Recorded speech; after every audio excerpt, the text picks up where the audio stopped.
Ancestry Library Edition is a genealogy and historical research tool with several thousand collections of historical documents and records. It's a product by Ancestry LLC, a family history and consumer genomics business owned by the investment firm Blackstone. The bulk of Ancestry's content is records.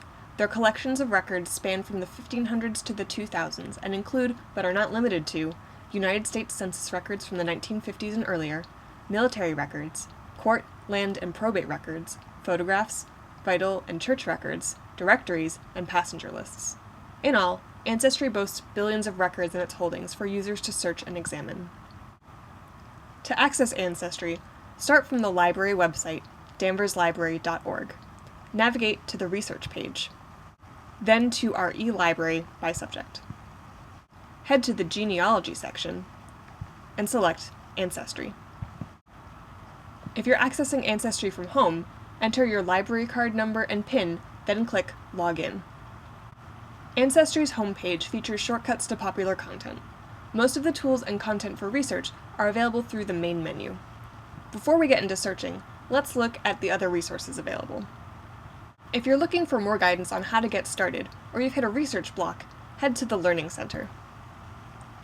In the Research Aids tab, Ancestry provides search tips, advice on creating timelines, guides to using different types of records, and recommendations for your research process based on the ancestor's ethnicity. If you know what geographic region's records you want to look into, Ancestry has a Map tab, with research guides for each state, and information on each state's record collections.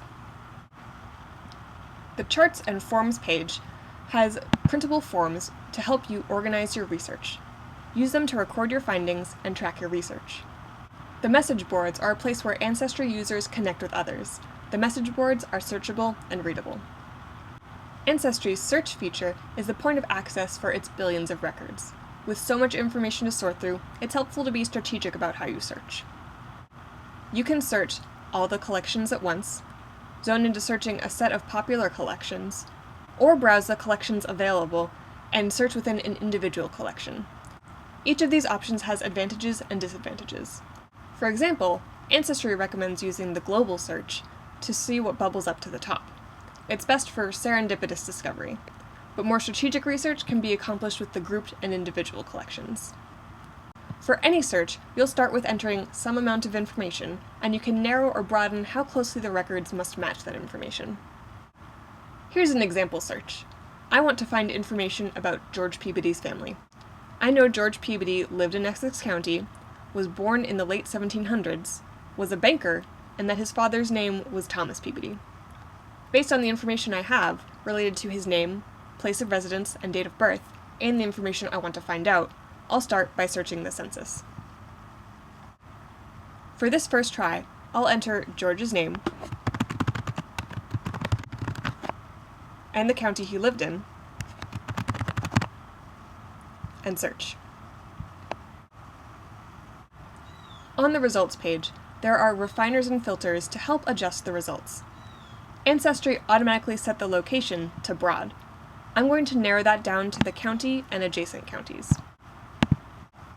I'm also going to select the 1800 census lists filter because I know George was a child around then. These results don't match what I was looking for, but I can try something else. Ancestry's collections lend themselves to iterative searching, repeated searching with small adjustments to get closer to what you're looking for. In practice, this looks like adding and removing information to see how the results change. This is especially useful for genealogy research because there may be misspelled names or mistranscribed information. When you add or remove details, you change what records will be caught in the net you cast out. I'll edit my search to George's father instead. He's an adult man and might be listed in such an early census. I see a record with a Thomas Peabody located in Danvers. I want to look deeper into this one, so I'll open it. On this record page, I can see the transcription Ancestry made. There's also a scan of the document I can view, and an option to email this record to myself to view later. It looks like the census was conducted differently early in American history. George's name might not appear on a census until he's an adult and head of household. It goes to show that the more you know about the records you're looking for, the better you can use them. Now you know the basics of Ancestry, what it has to offer, and how to use its search features. If you want to learn more or have any questions, our reference staff are happy to help.